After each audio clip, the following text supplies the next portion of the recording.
쉬운 성경 말씀. 사도행전 13장. 안디옥 교회에는 예언자와 교사들이 있었습니다. 그들은 바나바와 니게르라 하는 시므온과 구레네 사람 루기오와 분봉왕 헤롯 안티파스와 함께 자라난 마나엔과 사울입니다. 그들이 주님께 예배드리며 금식하고 있을 때에 성령께서 그들에게 말씀하셨습니다. 바나바와 사울을 따로 세워 내가 그들에게 맡긴 일을 하게 하여라. 그래서 그들은 금식과 기도를 마친 뒤에 바나바와 사울에게 손을 얹고 그들을 떠나보냈습니다. 바나바와 사울은 성령의 보내심을 받아 실루기아로 내려갔습니다.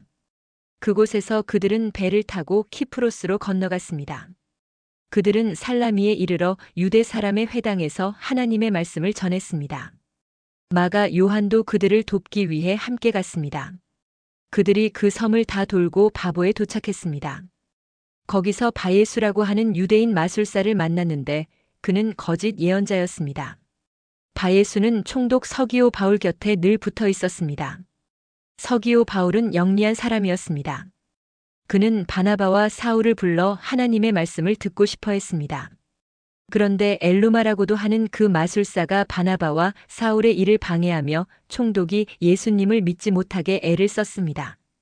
그러나 바울이라고도 부르는 사울이 성령이 충만하여 마술사를 노려보며 이렇게 말했습니다. 너 악마의 자식아, 너는 모든 정의의 원수다. 너는 악한 속임수와 죄악으로 가득 차 있다. 주님의 바른 길을 굽게 하는 것을 그치지 못하겠느냐? 이제 주님께서 손으로 너를 치실 텐데 그러면 내 눈이 멀어 얼마 동안 너는 햇빛조차 보지 못할 것이다. 그러자 곧 안개와 어둠이 그에게 내려 그는 앞을 더듬으면서 자기 손을 붙잡아 줄 사람을 찾았습니다. 총독이 이 모습을 보고 주를 믿게 되었습니다. 그는 주님에 관한 가르침에 깊은 감명을 받았습니다. 바울과 그 일행은 바보에서 배를 타고 밤빌리아에 있는 버가로 갔습니다. 그곳에서 마가 요한은 그들을 떠나 예루살렘으로 돌아갔습니다. 그들은 버가에서 더 나아가다가 비시디아의 안디옥에 이르게 되었습니다. 안식일에 그들은 회당에 들어가 앉았습니다. 회당장들은 율법과 예언자들의 글을 읽은 후에 바울과 바나바에게 전가를 보내어 형제들이여 이 사람들에게 권면해주고 싶은 말이 있으면 하시오라고 말했습니다. 바울이 자리에서 일어나 손짓을 해가며 말했습니다. 이스라엘 사람들 그리고 하나님을 경외하는 이방인 여러분, 제 말에 귀를 기울여 주십시오. 이스라엘 백성의 하나님께서 우리 조상들을 선택하셨습니다. 우리 조상들이 이집트에 있을 때에 하나님께서 그들을 큰 민족으로 높여주셨고 큰 능력으로 그들을 그곳에서 인도해 내셨습니다.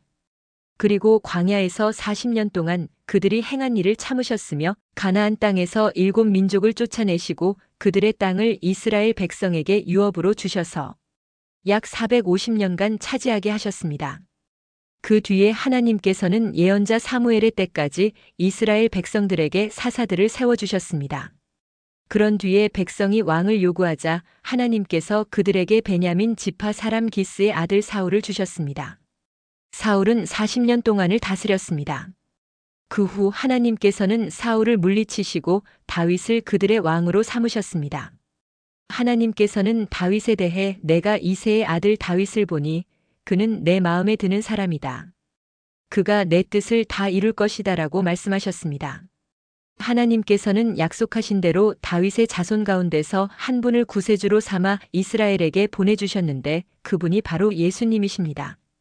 그분이 오시기 전에 요한이 먼저 모든 이스라엘 백성에게 회개의 세례를 선포했습니다. 요한은 자기 사명을 다 마칠 무렵에 이렇게 말하였습니다. 너희는 나를 누구라고 생각하느냐? 나는 그리스도가 아니다. 그분은 내 뒤에 오실 것이다.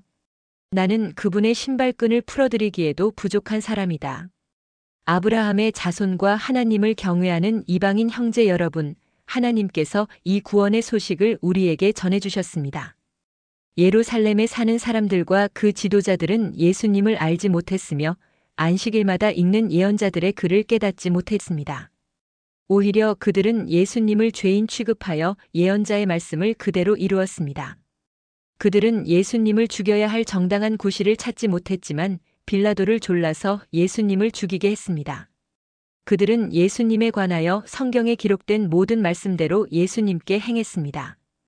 그러고 나서 그들은 예수님을 십자가에서 내려 무덤에 두었습니다. 그러나 하나님께서는 죽은 사람들 가운데서 예수님을 살리셨습니다. 예수님께서는 갈릴리에서 예루살렘까지 자기와 함께 올라간 사람들에게 여러 날 동안 나타나셨습니다. 그들은 지금 백성들에게 예수님을 증언하는 사람들이 되었습니다. 우리도 하나님께서 우리 조상들에게 약속하신 복된 소식을 여러분에게 전합니다. 하나님께서는 예수님을 죽은 자들 가운데서 살리심으로 조상들의 후손인 우리에게 그 약속을 이루셨습니다. 이 일은 시편 2째 편에 너는 내 아들이다. 오늘 내가 너를 낳았다 라고 기록되어 있습니다. 하나님께서 예수님을 죽은 자들 가운데서 살리시고 썩지 않게 하셨습니다. 이런 뜻으로 하나님께서 내가 다윗에게 약속한 거룩하고 확실한 복을 너희에게 주겠다라고 말씀하신 것이 있습니다. 다른 시편에도 하나님께서 이렇게 말씀하셨습니다. 주님께서는 주님의 거룩하신 분을 무덤에서 썩지 않게 하실 것입니다. 다윗은 평생 하나님의 뜻대로 살다가 죽어서는 조상 곁에 묻혔고 그의 몸은 썩고 말았습니다. 그러나 하나님께서 살리신 분은 썩지 않았습니다. 그러므로 형제 여러분, 여러분에게 알려드리고 싶은 것은 여러분에게는 예수님으로 말미암는 죄 용서의 복음이 전파되었다는 것입니다. 여러분이 모세의 율법으로는 의를 얻을 수 없지만 믿는 사람은 누구나 예수님을 통해서 의롭다함을 얻습니다. 그러므로 예언자들이 말한 것이 여러분에게 일어나지 않도록 조심하십시오. 보아라, 너희 비웃는 사람들아. 너희는 놀라고 망하여라. 너희가 사는 날 동안 내가 한 가지 일을 하겠다. 누군가 그 일을 너희에게 일러주어도 너희는 믿지 않을 것이다. 바울과 바나바가 회당에서 나갈 때에 사람들이 다음 안식일에도 이런 말씀을 더 해달라고 부탁했습니다. 모임이 끝난 뒤에 많은 유대인과 유대교로 개종한 사람들이 바울과 바나바를 따랐습니다. 바울과 바나바는 그들과 이야기를 나누며 항상 하나님의 은혜 가운데 있으라고 권했습니다. 그 다음 안식일에는 그 도시에 사는 사람이 거의 다 주님의 말씀을 들으려고 몰려들었습니다. 그 무리를 보자 유대인들은 시기심에 불타 바울이 말한 것을 반대하면서 욕을 해댔습니다. 그러나 바울과 바나바는 매우 용기 있게 말했습니다. 우리는 하나님의 말씀을 여러분에게 먼저 전해야만 했습니다. 그러나 여러분은 그 말씀을 배척하고 스스로 영원한 생명을 누리기에 합당하지 않은 사람이라고 인정해버리니 우리는 이제 이방인들에게 갑니다. 주님께서 이와 같이 우리에게 명령하셨기 때문입니다.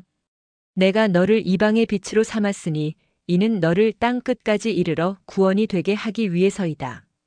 이방인들은 바울의 말을 듣고 기뻐하며 주님의 말씀을 찬양했습니다. 그리고 영원한 생명을 얻기로 선택된 사람들은 모두 예수님을 믿었습니다. 그래서 주님의 말씀은 온 지방에 두루 퍼졌습니다. 그러나 유대인들은 경건한 귀부인들과 그 도시의 지도자들을 부추겨서 바울과 바나바를 핍박하게 했고 마침내 자기들이 살고 있는 지방에서 그들을 내쫓았습니다. 바울과 바나바는 그들에게 자기들의 발에 있는 먼지를 떨어버리고 이고니온으로 갔습니다. 제자들은 계속 기쁨과 성령으로 충만하였습니다. 오늘도 은혜 넘치는 하루 되시길 기도드립니다.